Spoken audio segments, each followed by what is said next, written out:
করতে পারবো না, আমরা ভগবত আরাধনা করবো, আমরা জ্ঞান অনুশীলন করবো, আমরা এগুলো করবো। কি আমি পিতা তোমার, আমার কথা মানবে না? তিনি ক্রুদ্ধ হলেন। ক্রোধ একটা তার যিনি সৃষ্টি হল, তার থেকে যা কিছু সৃষ্টি হবে সব একটা বস্তু হয়ে যাবে। ব্রহ্মা তিনি সৃষ্টিকর্তা, এই জন্যে সেই বুদ্ধির দ্বারা সম্বরণ করলেন ক্রোধকে বটে। ভূযুগল থেকে নীল লোহিত বলে কুমার রূপে একটি সৃষ্টি হল। সে এসে রোদন করতে লাগলেন ব্রহ্মার নিকটে যে আমি কি, কে আমি, জয়গুরু আমার নাম কি, আমাকে নির্দেশ করুন। তার কথা শুনে তখন ভগবান ব্রহ্মা বললেন, এ বৎস মা যদি তুমি রোদন করো না, তোমার ব্যবস্থা করছো। এই জল রোদি সুরশ্রেষ্ঠ জল শোধমে গইব বালক অতস্থাম অভিধাস্বতী নামরা রুদ্র। যেহেতু মা রোদ, এই কথা তোমাকে বলছি, এই জন্য আজ থেকে তোমার নাম হলো রুদ্র। রুদ্র, সেই রুদ্রগুলি সুরশ্রেষ্ঠ, যেহেতু বালকের ন্যায় তুমি রোদন করলে, রুদ্র নাম হলো। এবং তোমার তুমি হৃদয়, ইন্দ্রিয়, প্রাণ, আকাশ, বায়ু, অগ্নি, জল, পৃথিবী, সূর্য, চন্দ্র, তপস্যা, এই সকল স্থানে তুমি তোমার জন্ম পূর্বে থেকে আমি ব্যবস্থা করে গেছি। এই সব জায়গায় তুমি থাকবে, এই সব জায়গায় তুমি থাকলে তবে গেলে কাজ হবে। আর মন্মুর মহিনস মহাংশিব ঋতধ্বজ উগ্রতা ভবকাল বামদেব ধৃতবৃত। তুমি কার্য অনুযায়ী নাম পাবে, সেই নামে সেই কার্য করবে। এইভাবে 11টা স্থান থাকবে, এই 11টা জায়গায় তুমি একাদশ রুদ্ররূপে পরিচিত। সেই একাদশ স্থান হবে এই এক জায়গায় রুদ্র, কোনো জায়গায় মন্যু, কোনো জায়গায় মন্যু, কোনো মহিনস মহান, কোথায় শিব, কোথায় ঋতধ্বজ উগ্রনেতা, কোথায় ভব, কোথায় কাল, কোথায় মহাদেব, কোথায় ধৃতব্রত। এই 10টি নাম তোমার, রুদ্র নিয়ে 11টা, এই 10টা নাম হবে। শঙ্কর নেই তো? শঙ্কর নেই তো?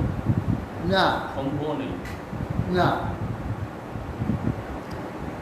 ধী ধীতি রস লোমা চ নিযুত সর্পি লীলাম্বিকা ইরাবতী সদা দীক্ষা রুদ্রান্নে রুদ্র শ্রেষ্ঠীয়। হে রুদ্র, তোমার স্ত্রী প্রত্যেকের একটি করে স্ত্রী থাকবে। স্ত্রী না থাকলে তো কোনো উৎপন্ন হবে না। তোমাদের থেকে কিছু ফল উৎপন্ন করতে গেলে তোমাদের পত্নী এক একজনে থাকা উচিত। এই জন্যে ধীতি, রসলা, উমা, নিযুত, সর্পি, ইলা, অম্বিকা, ইরাবতী, সধা, দীক্ষা, এ সকল রুদ্রাণী। তোমরা রুদ্রাণী থাকবে, যা সব শক্তি।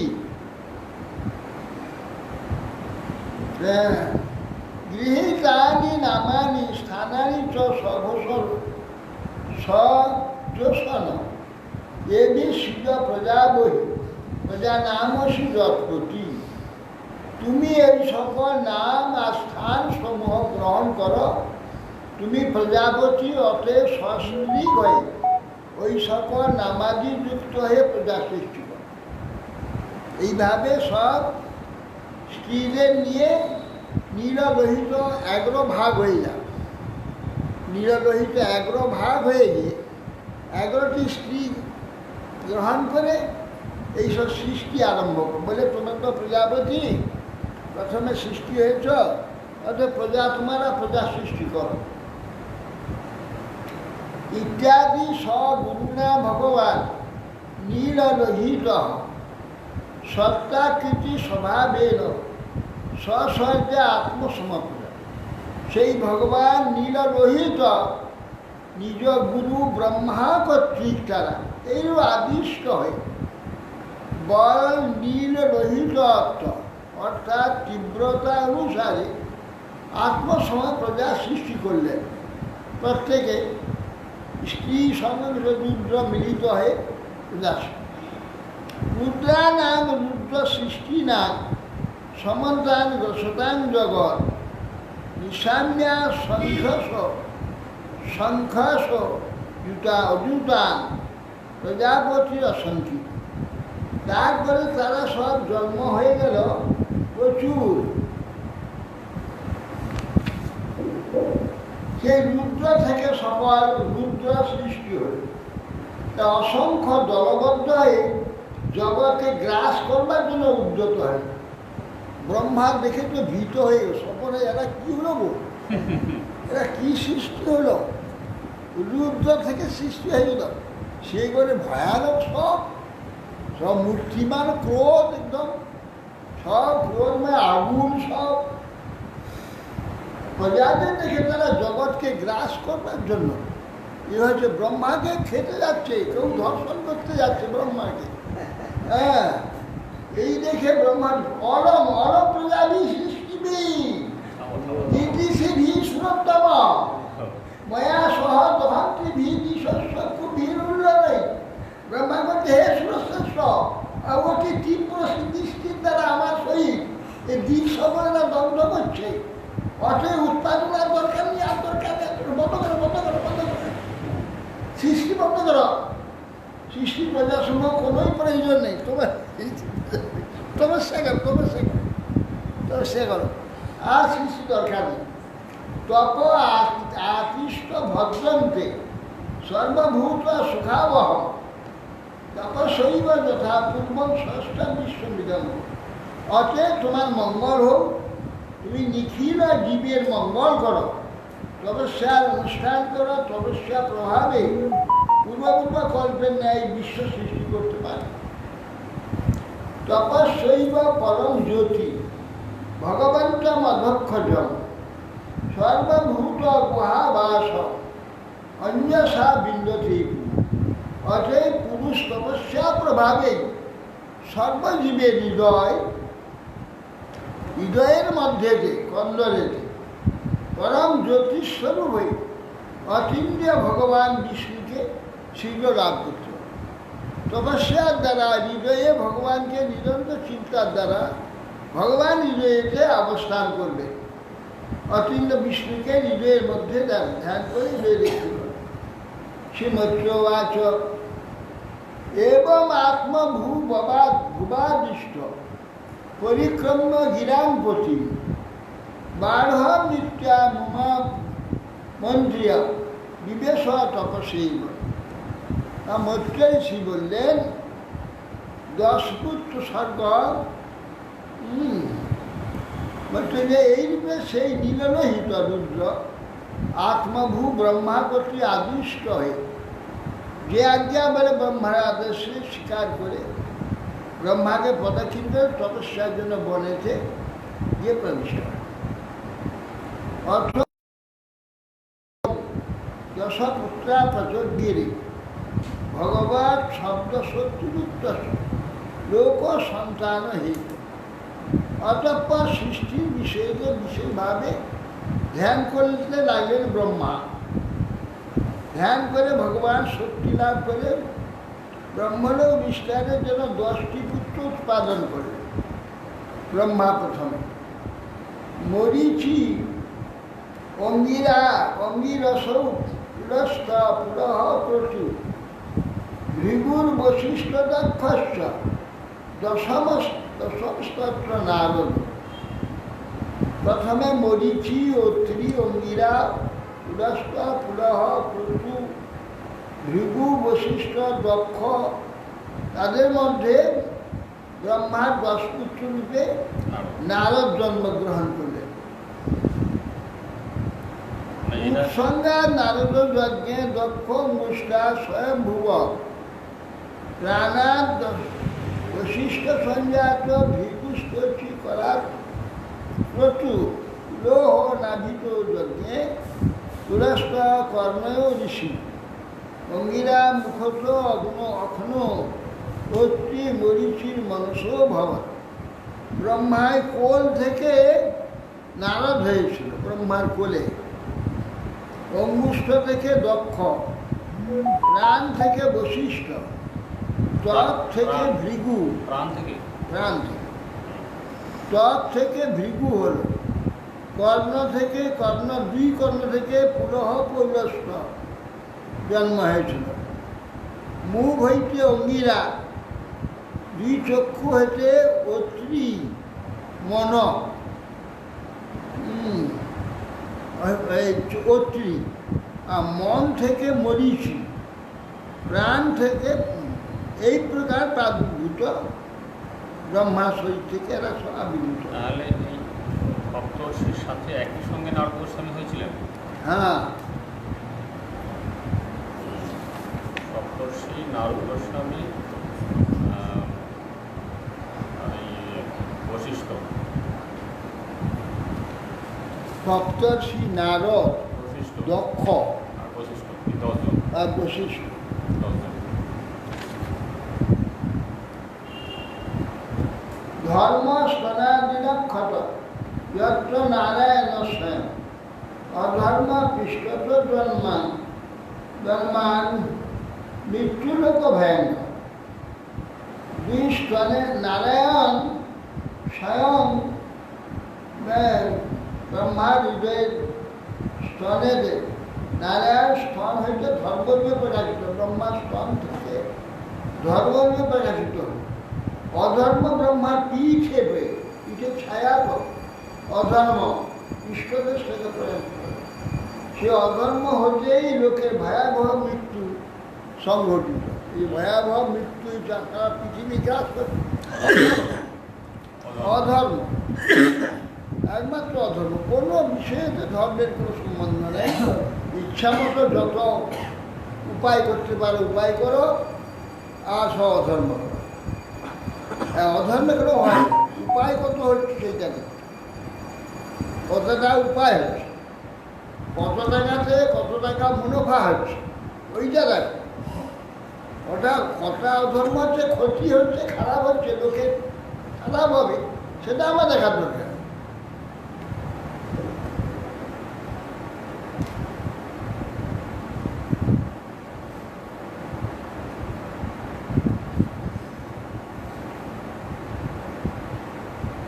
হৃদি কাম ধ্রুব ক্রোধ লোভ সাধর ছদা শ্যা বাঘ সিন্ধব মৃত্যু শুনি রীতি পায় পায় রঘাশ্রয়।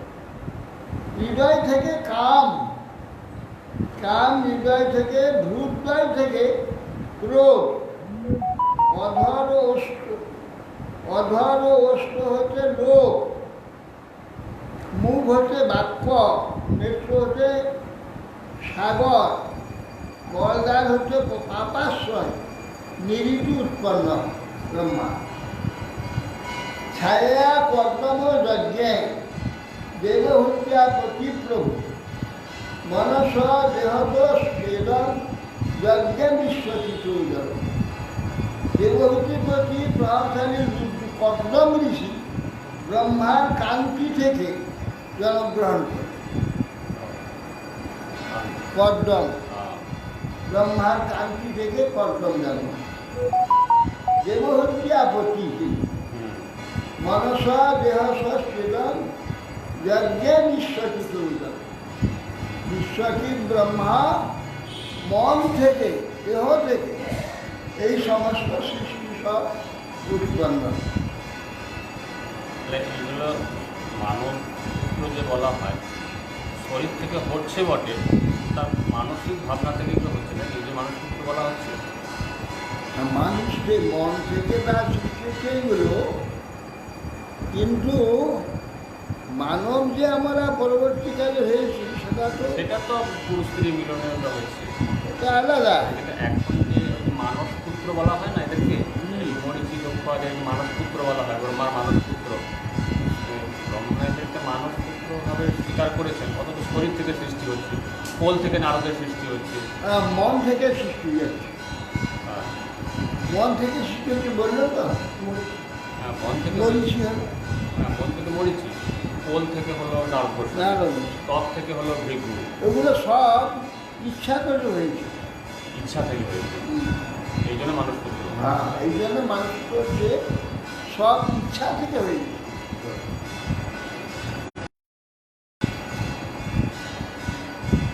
বাচং বিহিতরং চন্ডী সাম্ভব হরতি মন অকাম সকমে কর্তু সকাম যেহেতু স্বয়ংভূ সন্ধ্যারূপী সুন্দরী তার শরীর থেকে উৎপন্ন হয়ে গেল, দেখে তার কামলমত্ত হয়ে গেল। বাঘ নামে মনোহারিণী সুন্দরী কন্যা, ওর তার প্রতি আকৃষ্ট দেখে কিন্তু ওই কন্যা নির্বিকার ব্রহ্মার চিত্তে আকর্ষণ হয়ে গেল।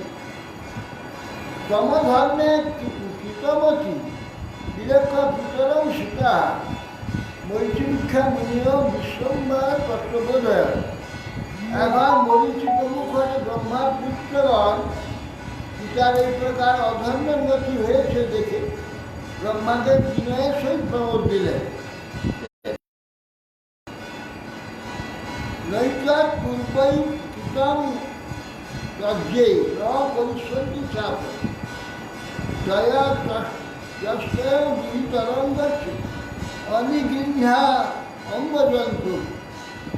কে পিত আপনার পূর্বকল্পে কোনো ব্রহ্মা বা অন্য কেউ এইরূপ কর্ম করে নেই, ভবিষ্যতেও করবে না। আমি প্রভু হে আমাকে দমন না করে কন্যা গমনে পরিবৃত্ত হচ্ছে কেন? যে ঈশানপি কে হি এতন্ন সুশ্লোক জগতগুরু তদ্বৃত্ত অনুতিষ্ঠন্তি যে বই লোক ক্ষেমা করবে। এ জগৎগুরু এইরূপ বহিত কার্য তেজস্বী ব্যক্তির পক্ষে সৎকীর্তিমত নয়। এগুলোকে আপনার আচরণ অনুবর্তন করবে, তাতে মঙ্গল হবে। তস্মৈ নমো ভগবতে ইদং সেন সরচিষা আত্মস্বং ব্যঞ্জয়ামাস স্বধর্মং পরিপাতুমরচি।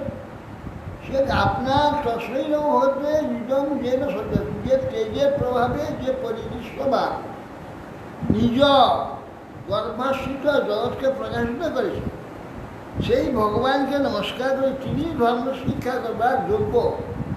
অতএব এই ধর্ম জগতে শিক্ষা দেওয়ার জন্যে অতএব নিজে সর্বতভাবে ধর্মভাবে অবস্থান করুন, এটা করবেন না। এই বলে মরিচিয়ারি পুত্র ব্রহ্মাকে খবর দিতে সপ্তাহ গিনত পুত্রান পুরোদিষ্টা প্রজাপতি স্তং তত্ত্ব বিদিত সদা তাম বিষয় যজ্ঞ ঘোরা নিহারং যদ বিদুষ্টম। প্রজাপতি মানে প্রতি ব্রহ্মা নিজের সম্মুখে নিজের পুত্রগণ প্রজাপতিকে পূর্বোক্ত প্রকারে প্রবর্দান করি, লজ্জিত হলেন। এটা কি সম্ভব? কেন উচিত নয় তো? শরীর সঙ্গে শরীর করতে দিকসহ শরীরকে নিয়ে নিল, ব্রহ্মার শরীর কুজ্ঝটিকা হয়ে গেল। কুজ্ঝটিকা উজ্জ্বটিকা, কু মানে পৃথিবী, উজ্জ্ব মানে অন্ধকার ঢাকা, পৃথিবীকে ঢাকিয়ে দেয়, পৃথিবীর সব কিছুকে ঢাকিয়ে দেয়। কু উজ্জ্বটিকা, হ্যাঁ, উজ্জ্ব ও টিকা, উজ্জ্ব করে সমস্ত পৃথিবী, এই জন্য নাম হলো কুজ্জটিকা। সেই ব্রহ্মার শরীর অন্ধকার কুজ্জটিকা, যেটা নাকি ওই তম হয়েছিল, সেইটা শরীর থেকে গ্রহণ করে তাকে নিহারময় তম বলে জানে। নিহার কেন নাম?